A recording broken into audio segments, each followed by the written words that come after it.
and welcome to Module 11. This week we'll be continuing with fantasy literature, looking specifically at Neil Gaiman's The Graveyard Book.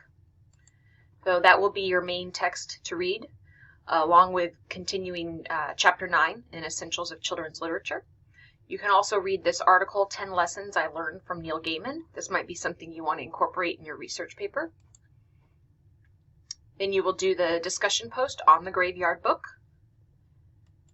And then you'll take your quiz on Module 11. And we have another one of these self-assessment check-ins. Just let me know how you're doing in the class. I'd like to get some feedback.